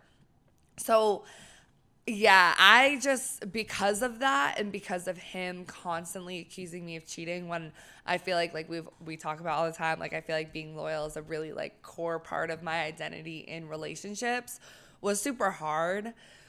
So, and it broke you down, and like especially like when you like add abuse to it, it's like it could almost make you feel like maybe you were doing things and like you definitely weren't. And like that's what's really hard, because then you kind of like, you're losing yourself, you're losing your values, you like paranoid, what you know like, to be true, because they're feeding you this shit. So I think that's really real, and I think a lot of people can relate to that, and that's different. Like if someone's like accusing you of cheating when it's definitely not, like again, like accusing you of like being secretly in love with your best friend, or like you and your best friend fuck behind our back. Like he definitely thought there was something. He thought we were fucking. I know. And it's just like so crazy, because if anyone knows this, like, you know, we just most definitely weren't. Like we've never even had a threesome together. And I swear a lot of people in my life have asked me specifically if I've had a threesome with you. I know. In college. Well, in college, yeah. Like we were always together in the same room, and like we were strippers together. Like we've seen each other like do sexual shit, but like we have never done sexual shit together or like got our pussy wet because we saw one dancing on stage. Of the other person. Exactly. And like even like, and like, thank God. You shouldn't have to explain that. Like, I mean, to other people who don't know us, but like especially to him. And like, yeah, I feel like for me, like getting out of it and like even going back to the conversation about talking about your ex or like whatever, like eventually I feel like we can do an episode about like abusive relationships and like toxic relationships, because there's so much more than just physical abuse and all of that. But like it felt like I was in a cult to the point where I was so paranoid about my relationships and my friendships with everyone. Like I was and it almost makes you act more like sketchy, right? Because you're like constantly like trying I to would not like delete messages, I would like hide my phone, like whatever, and I was never cheating, but I knew what he would think was cheating, and like, you know, like that's rare, right? But I think it also, like, that can be a thing, too, with someone who has actually cheated and, like, they become hyper paranoid because the other person, like, has not gotten over it and thinks they're always cheating, too. Yeah. So I feel like a lot of people can relate. Yeah. I feel like going back to what you were talking to, like, can you come back from cheating? I think I've decided that, like, some people can, but some people can't. Because I think some people aren't able to get over it. Maybe it was really bad, it went on for a while, or like that person just simply can't. So I think it depends on the person, honestly, whether you can come back from it. Because some people like have that thick skin and can roll with the punches and like do the work and put it in and be happy because they really want to. But I don't know, for me, it would be definitely really fucking hard. But I ultimately think that like, I like to consider myself like a ride or die too, where it's like you can cheat on me and fuck me over, I'll still love you. But like that's so toxic. I know. Like I used to be there. I hope I'm never there again. All right, guys. So let's get into some stories, responses, comments, etc. So the first one is from a listener that just said emotional cheating. And I feel like this was just like they wanted to highlight the point that like emotional cheating is also a thing, like not just sexual. Right. And I think we kind of covered that. You know? You mostly like hear about the sexual stuff. But yeah, we totally covered it. Like emotional cheating's real. And like I honestly think it hurts more sometimes. Right. Okay. This listener gave us a little bit of a story. She painted a picture for us a little bit. We love. She said, I was dating a guy for a month. I went out with friends and got blackout drunk and didn't remember anything. My friend told me later that a guy had kissed me, but I had zero recollection. So I struggled with like, was I able to give consent or not? Because I literally don't remember anything. And I'm just like, girl, you absolutely were not able to give consent. Yeah. If you don't have any recollection of that, that is like, you were just way too drunk and that guy took advantage of you. Also, what the fuck was your friend doing just watching you kiss someone else? No, I'm sorry. It's not her job to interact. Your friend might not have known that you were that fucked up because I feel like sometimes people can like I can be really fucked up and seem okay and then I'll just die. Yeah. Like and just fall asleep or whatever. Like that has happened a lot of times where it's like I'm low key like you really fall asleep. Like, yeah, I will like fall asleep, you know. So like maybe your friend like thought you were okay, but like and thought you wanted to, and like even if because it's not your friend's job to be like you're cheating on your man. Like you know what? Like you can check your friend and be like, if anything, be like, are you sure you want to do this?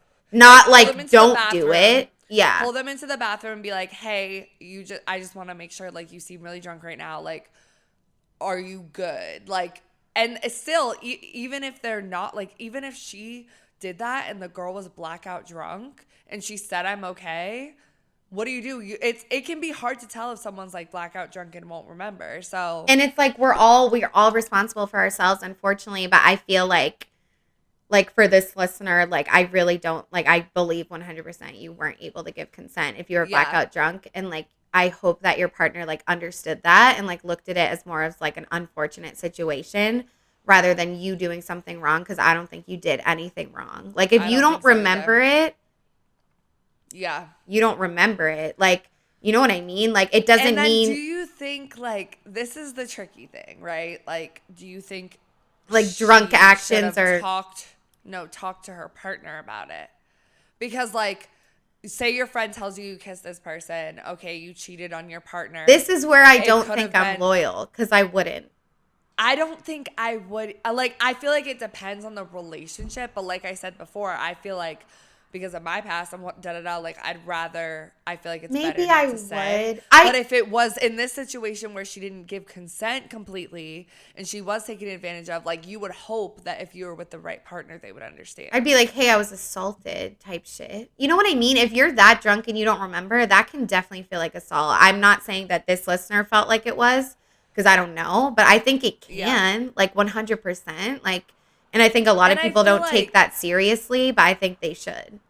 And I feel like sexual assault can be like nuanced too, because I feel like there's definitely times where like I've been really fucked up and I don't know if I gave consent, but it was easier for me to believe that like, oh, I was just too fucked up, something happened, versus I was taken advantage of. So like that can be, you kind of roll with too. it. Yeah, you kind of roll with it, but like, yeah, that's like a complicated situation. I feel like you definitely couldn't have given consent if you were blackout drunk. As far as like cheating, I don't think it's cheating. As far as telling your partner, it depends on your partner. Yeah, it really just depends. 100%.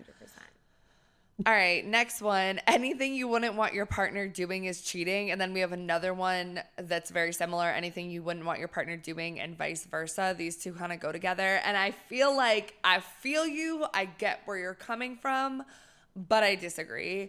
Because this goes back to having a fucking conversation, because like your partner could think liking someone's story is cheating and wouldn't want, right. like you don't know. You're definitely like you don't know until you have the conversation. So it's right.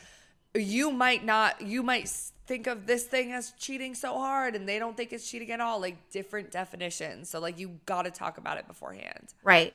Yeah, and I just feel like yeah, it's like anything you wouldn't want your partner to see you doing is cheating. I do feel that, but I personally don't want to live that life. I like, and also like going back to like Catholic school, like Christianity, like there's the 10 Commandments, but there's the golden rule. What's the golden rule? Which is like do unto others as you would want done to yourself. So it's pretty much that idea of don't do anything to someone that you wouldn't want done to you, which like I feel. But like with cheating, I feel like again it's like it's nuanced. Like yeah, and we're kind of drunk right now, so don't take what we're saying too seriously. Right. But I feel like. But in an ideal world, I want to be able to, like, just, like, my partner's okay with me being a little, like, flirty with someone casually for 1 second at a bar. So I don't want to deal with that. I don't want to have to, like, you wouldn't want them to see, blah, blah, blah. No, I want us to be so solid that, like, it's fucking fine. Like a White Lotus. Like, okay, no. Yeah, I know. Not like that deep, maybe. But yeah, like, I just hate that fucking guy. He's so I know. I don't like him either. I would never be with a guy like him. Yeah. But, like, and she seemed really sad. Like, it was very complicated. But, like, yeah, like, that idea that it's, like, I probably wouldn't want my partner to see this. But, like, I'm okay with them not knowing, and I'm okay with not knowing what they do completely when they have a night out with their friends. Go for it. I'll be mad about it, but I don't continue the relationship and text this person. Yeah, fuck no. Like, whatever. Just let me say thank you if someone's like, you look really hot tonight. I'm like, oh, thanks. You do too. Then we walk away and I never talk to them again. I should be allowed to do that. Right. You know what I mean? Right.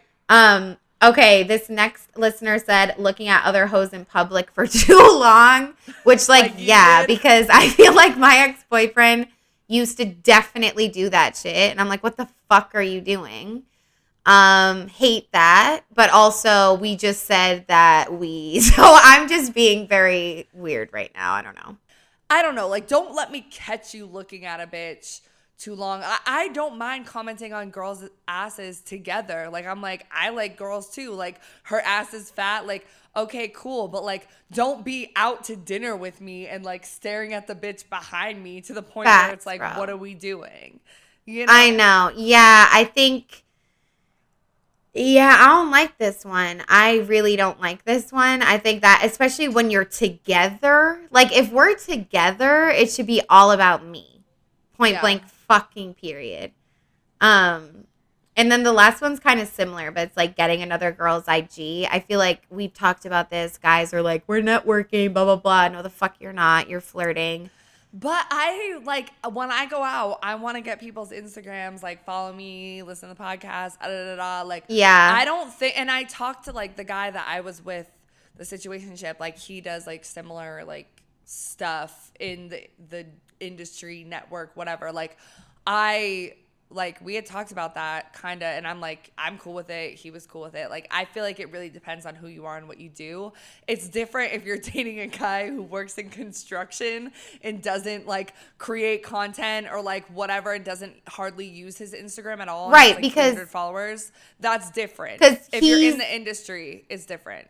Yeah, like he's definitely trying to get her Instagram to DM her. That's the thing. Why are you getting her Instagram? Are you actually just networking and you want to follow for follow? Or is it Yeah. like you're getting, that's like a line I'll use. Like, I'm like, oh, what's your Instagram? Because I want to talk to you.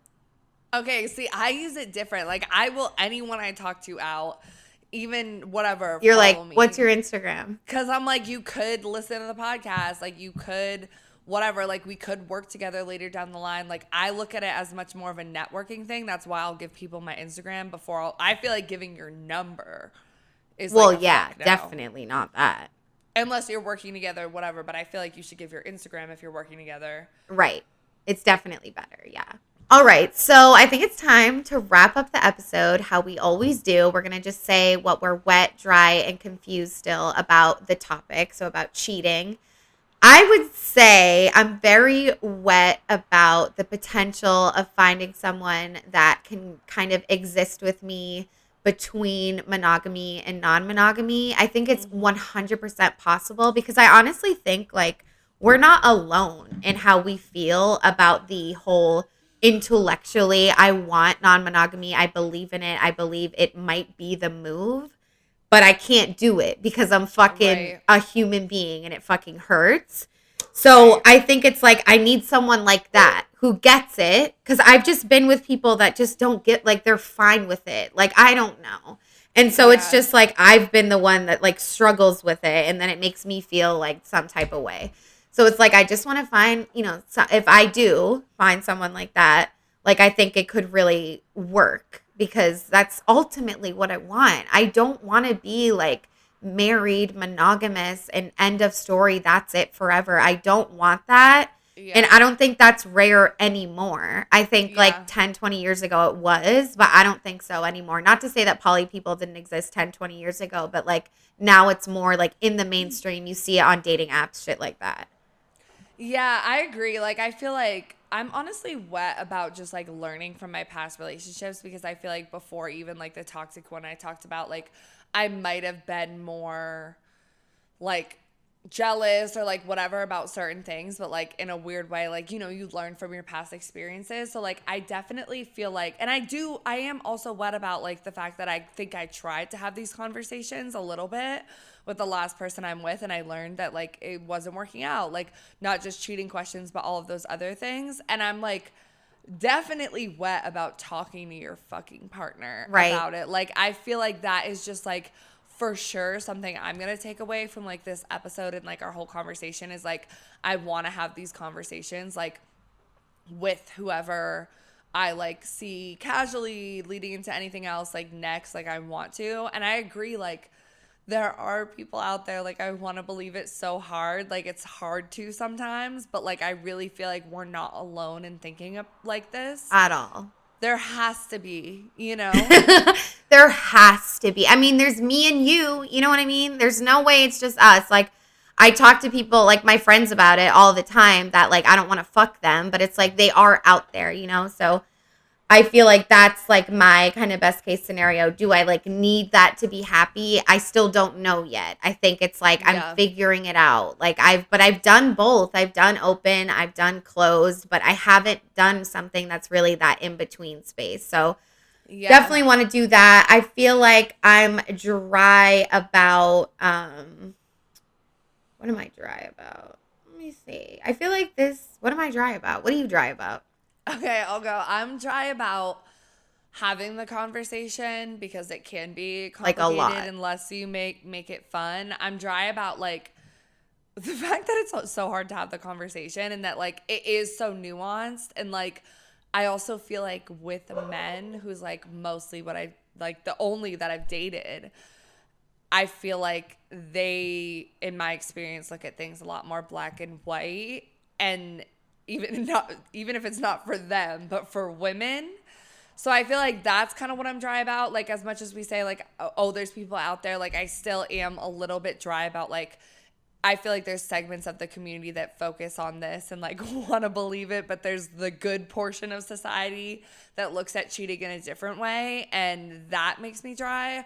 I'm also dry about, I feel like that's like mostly it. Like I feel like that's mostly it, honestly. Yeah, I'm definitely dry about the nuances. I'm dry about like the whole like being accused of cheating when you didn't think it was. Like that's never happened Right. to me, but I do think that's like a really hard situation. Like if you feel so firmly that you didn't, it can be really frustrating, but at the same time Yeah. you still hurt them, so you have to take like accountability that like, intent versus impact, all that shit. That's like so Yeah. important, but yeah, it's fucking hard. Like we could honestly go on and on. Like there's so much that like there's so many like things we could list off that could potentially be cheating. You know what I mean? So I'm definitely Right. dry about that. It's like a lot. And then I feel like for confused, I'm not confused because like it's deep, it's fucking hard. But also like I just feel like it would eliminate all this shit. So why can't we just like not be lazy about it and just fucking do it? Yeah. You know what I mean? Like that's why I'm confused. And I'm also confused about people that think that you can only cheat when you're married. Like that doesn't make sense to me. Yeah, I'm definitely confused about like honestly my relationship type and what I really want. And I feel like it's like I definitely like I've said this before in other episodes, but like in one coming up as well, like I feel like I lose some of my personal identity when I'm with a person because I prioritize how they feel and like I put the relationship before myself, and I need to stop doing that. But like I'm just confused about, and I feel like with the right person, I would know when we define it together and like we figure it out, all of that. But like I still am a little bit confused on where I stand between like ethical non-monogamy and monogamy. Like Same. I don't know where I'm completely at and what I completely want. Like I do think I want like a partner and a person, but I think like those, even what I consider cheating, I don't know if I know. And maybe it's a good exercise. Like recently I wrote like a whole thing, bullet points of my standards. Maybe like it's a good practice to also like write that out for yourself. And it could change with the person. But maybe you need to do some inner self work, some reflection, some journaling, and be like, what do I consider cheating? Like what would hurt me and what won't? You don't need to necessarily like read the list off to them, but at least you've done the inner work where like when you're gonna have that conversation, you like have, a summary, like you've thought about it. Because I feel like for me, I'd be like, I don't know. Like you have to, it all starts with like the inner work. It's not always just about the other person. It has to be about you. And the best thing to do it is write the list when you're single. So, you're not having any bias and being like, cause I'm with this person. And that's the thing, like, one thing I did with the last situationship guy was I made the list of all my standards. Then we got back together. And, like, at one point, I, like, color-coded the things. And I put, like, the green things as the things he was doing, the red things as the things he wasn't, and the yellow things as the things he was in between. And I realized that, like, there were certain things I was willing to, like, give up because he had most of the things and not. So, like, I do think you make this list with the idea that, like, not everyone is going to, like, check off everything. And you can have conversations about this.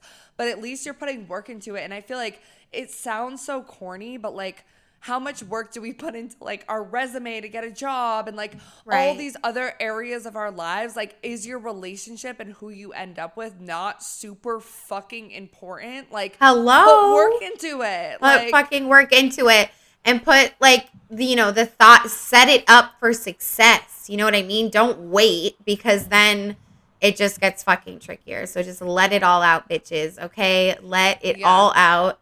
And I think that's their homework, though. I feel like your homework and mine too, and yours. We should make a list of what we consider cheating and what we not, with the idea that it could change. Right. But yeah. And with the intention of like sharing it with someone one day when the time is right. But yeah, I think that about does it for this episode. I hope you guys liked it. We definitely liked it. I feel like it's a good topic. And it's also like, I just love these episodes because we've never like really, when you really think about something, it's like, damn, I actually do have a lot of like opinions on this, Right. So, but yeah, if you guys liked it, please comment below and let us know. Slide in our, I'm slurring. Slide into our DMs. Introduce yourself. We'd love to meet you. We're at So Wet So Dry on every social media platform. The O's are zeros. Definitely subscribe wherever you are, YouTube, Spotify, Apple Music, Google Podcasts, wherever you are. Just give us a like, something. It would mean the world to us. Yes, and if you guys are listening on Spotify, we also have listener support. It's 99 cents, $4.99, or $9.99 a month. When you think about it, 99 cents is super cheap. Over the course of 30 days, do some girl math. That's like not many cents a day. You feel me? And it really, it helps encourage us that like one day we can make a living off of this, hopefully. But yeah, definitely, like Autumn said, like follow us on everything, like share with a friend, all of that. Thank you so much for your time. Bitch, not That's too meaningless. I'm sorry. Continue. Okay. And as we always say, we will catch you in the next episode. Bye. Really is like a trending thing to like not even hate on being straight, but just like wish that you weren't. If people are like out here like just happily being straight, it's almost like off-putting. Like, I don't know. Yeah, and it's also this like sense of like hopelessness. Even us talking about dating like we just did, we're like frustrated with the heterosexual side of dating, but we're still gonna talk to men. Right. So it like becomes this thing of you're like, oh, like all men are like this. Oh, like men don't know how to like have a conversation. They don't know how to go on dates, but like we're still actively engaging in it. So that's kind of just creating this bigger barrier between you having a healthy heterosexual relationship, and men definitely do it too. Yeah. They're like, women are for the streets, she's a hoe, like